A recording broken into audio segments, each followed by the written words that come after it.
नमस्ते आप सभी किसान भाइयों को। किसान भाइयों, आप सभी के लिए मैं नए वीडियो में बताऊंगा धान की फसल में सल्फ़र की क्या भूमिका होती है, सल्फ़र को हमें कब और कितनी मात्रा में डालनी चाहिए, सल्फ़र से धान की फसल में कौन कौन से लाभ होते हैं।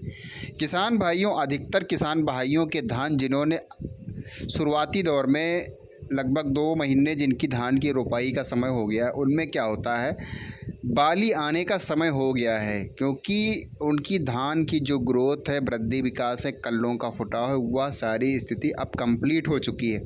उस कंडीशन में उन्हें क्या करना चाहिए अपनी धान की फसल में, और सल्फ़र का क्या महत्व होगा इस अवस्था में जब आप धान की फसल में डालेंगे। तो किसान भाइयों, आप सभी लोग लगातार वीडियो पे बने रहें। धान में सल्फ़र का महत्व क्या है, आप सभी को मैं इसी बारे में इस वीडियो में बताऊँगा। किसान भाइयों, क्या होता है, धान की जो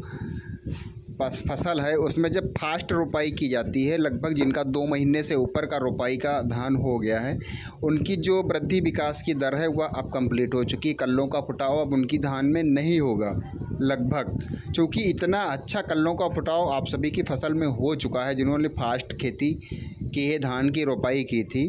तो किसान भाइयों, जैसे सल्फ़र का जो मेन काम होता है यह है, जैसे आपने जितनी बार अपनी धान की फसल में 2 बार 3 बार 4 बार urea, DAP, zinc, mono zinc, लोहा जिंक और जो भी तत्व आपने डाले हैं, पोटास वगैरह,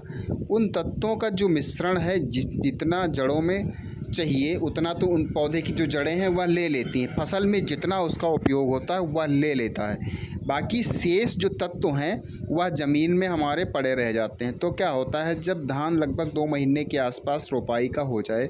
उस कंडीशन में हमें सल्फ़र को यूरिया के साथ में मिला करके अपनी धान की फसल में पानी लगाने के बाद में डाल देना चाहिए। किसान भाइयों, बरसात अगर कम हुई है तो आप अपनी धान की फसल में जब 2 महीने का धान हो जाए उस समय भी आपको पर्याप्त पानी देना होगा। किसान भाइयों, सल्फ़र जब आप अपने धान में 2 महीने की रोपाई लगभग हो चुकी है तो डालेंगे, तो इससे क्या होगा, जैसा मैंने बताया है अभी कि जो पूर्व में आपने यूरिया के साथ में जितने भी माइक्रो न्यूट्रेंट सूक्ष्म पोषक तत्वों को अपनी धान की फसल में दिया था, जिससे आपकी धान की फसल में कल्लों का विकास, वृद्धि और कल्लों का जो फुटाव होता है, जो ग्रोथ होनी चाहिए धान की, वह ज़बरदस्त हुई थी। उनमें से जो शेष तत्व जो ज़मीन में अभी बेकार पड़े हुए हैं, उनको जब आप सल्फ़र डालेंगे तो क्या होगा, वह सारे तत्व पुनः जीवित हो जाएंगे। और जब तत्व जीवित हो जाएंगे तो क्या होगा, वर्तमान समय में जब आपका धान की फसल 2 महीने की हो चुकी है, उस समय भी उनको उन्हीं तत्वों की भरपूर मात्रा में आवश्यकता है। चूँकि हमारे यहाँ किसान भाई कहते हैं, जब 2 महीने के बाद में धान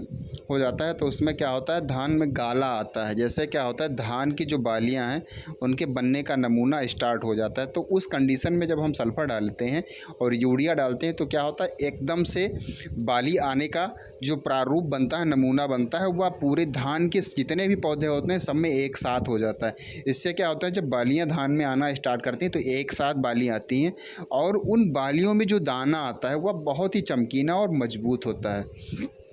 तो किसान भाइयों, आप सभी लोग अपनी धान की फसल में सल्फ़र का प्रयोग करें। सल्फ़र का प्रयोग, जैसे मैंने पहले बताया है, वह सारे तत्व जागृत हो जाते हैं, साथ में जब उसमें जो बाली आने का नमूना बनता है वह पूरी फसल में एक साथ बनेगा। और इसके साथ में जो पौधे की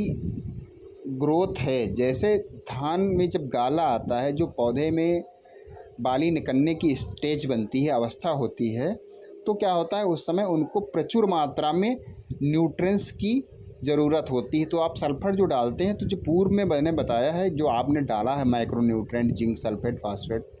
अन्य जो भी डीएपी यूरिया डाली, उनमें से जो बचे हुए तत्व थे वह भी सल्फ़र डालने के बाद में क्या होता है, जागृत हो जाते हैं। उनकी भी जो कार्यशैली, कार्य करने की क्षमता होती है वह पुनः उत्पन्न हो जाती है और वह सारे तत्व पुनः धान की फसल में काम करने लगते हैं। तो जो गाला हमारी एरिया में बताते हैं, धान में गाला आना स्टार्ट हो गया, आपके यहाँ क्या कहते हैं उसे मुझे कमेंट बॉक्स में बताना। और इसे बाली कहीं कहीं कहते हैं, बाली आने की अब अवस्था धान के पौधे में